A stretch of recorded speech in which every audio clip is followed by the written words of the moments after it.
ಖಾತೆ ಹಂಚಿಕೆ ವಿಚಾರ ಮುಖ್ಯಮಂತ್ರಿ ಅವರ ವಿವೇಚನೆಗೆ ಬಿಟ್ಟಿದ್ದು ಎಂದು ಸಚಿವರಾಗಿ ನಿನ್ನೆಯಷ್ಟೇ ಪ್ರಮಾಣವಚನ ಸ್ವೀಕರಿಸಿದ ಎಂಬಿ ಪಾಟೀಲ್ ಅವರು ಬೆಂಗಳೂರಿನಲ್ಲಿಂದು ತಿಳಿಸಿದ್ದಾರೆ. ಸುದ್ದಿಗಾರರೊಂದಿಗೆ ಅವರು ಯಾರಿಗೆ ಯಾವ ಖಾತೆ ನೀಡಬೇಕೆಂಬುದರ ಕುರಿತು ಮುಖ್ಯಮಂತ್ರಿ ಮತ್ತು ಹೈಕಮಾಂಡ್ ಅವರು ಚರ್ಚಿಸಿ ನಿರ್ಧರಿಸಲಿದ್ದಾರೆ. ತಾವು ಯಾವುದೇ ಖಾತೆಗೆ ಬೇಡಿಕೆಯನ್ನಿಟ್ಟಿಲ್ಲ. ಹೈಕಮಾಂಡ್ ತೆಗೆದುಕೊಳ್ಳುವ ಯಾವುದೇ ನಿರ್ಧಾರಕ್ಕೆ ತಾವು ಬದ್ಧರಾಗಿರುತ್ತೇವೆ ಎಂದರು.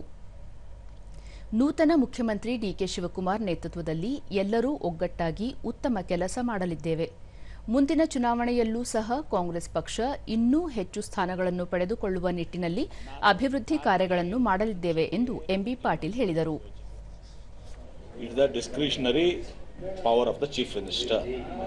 ಮುಖ್ಯಮಂತ್ರಿಗಳು ಕಾಂಗ್ರೆಸ್ ಪಕ್ಷದ ಅಧ್ಯಕ್ಷ ಅಂತ ಮಲ್ಲಿಕಾರ್ಜುನ್ ಖರ್ಗೆ ಅವ್ರ ಜೊತೆಗೆ ರಾಹುಲ್ ಗಾಂಧಿ ಅವರು ನಮ್ಮ ವಿರೋಧ ಪಕ್ಷದ ನಾಯಕರು, ಲೋಕಸಭೆ ನಮ್ಮ ನಾಯಕರ ಜೊತೆಗೆ, ಸಿದ್ದರಾಮಯ್ಯನವ್ರ ಜೊತೆಗೆ ನಮ್ಮ ಮಾಜಿ ಮುಖ್ಯಮಂತ್ರಿಗಳು, ನಮ್ಮ ನಾಯಕರು ಹಾಗೂ AICC ಪ್ರಧಾನ ಕಾರ್ಯದರ್ಶಿಗಳು ಶ್ರೀ ವೇಣುಗೋಪಾಲ್ ಅವರು ಏನು ಸಂಘಟನೆಗಿದ್ದಾರೆ ಮತ್ತು ಉಸ್ತುವಾರಿ ಶ್ರೀ ರಣದೀಪ್ ಸುರ್ಜೆ ಅವರು ಎಲ್ಲರೂ ಕೂತ್ಕೊಂಡು ಅವರ ಒಂದು ಮಾರ್ಗದರ್ಶನದಲ್ಲಿ ಒಟ್ಟಿಗೆ ಇವತ್ತು ಸಹ ಖಾತೆಗಳನ್ನ ನಿರ್ಧಾರ ಮಾಡ್ತಾರೆ. ಇದು ಮುಖ್ಯಮಂತ್ರಿಗಳ ವಿವೇಚನೆಗೆ ಬಿಟ್ಟಿದ್ದು. ಹೀಗಾಗಿ ಖಾತೆ ವಿಚಾರಗಳು ಎಲ್ಲವೂ ಕೂಡ ಅಫಿಷಿಯಲ್ ಆಗಿ ಯಾವಾಗ ಅನೌನ್ಸ್ ಆಗುತ್ತೆ ಆವಾಗ ಎಲ್ಲರಿಗೂ ಗೊತ್ತಾಗುತ್ತೆ.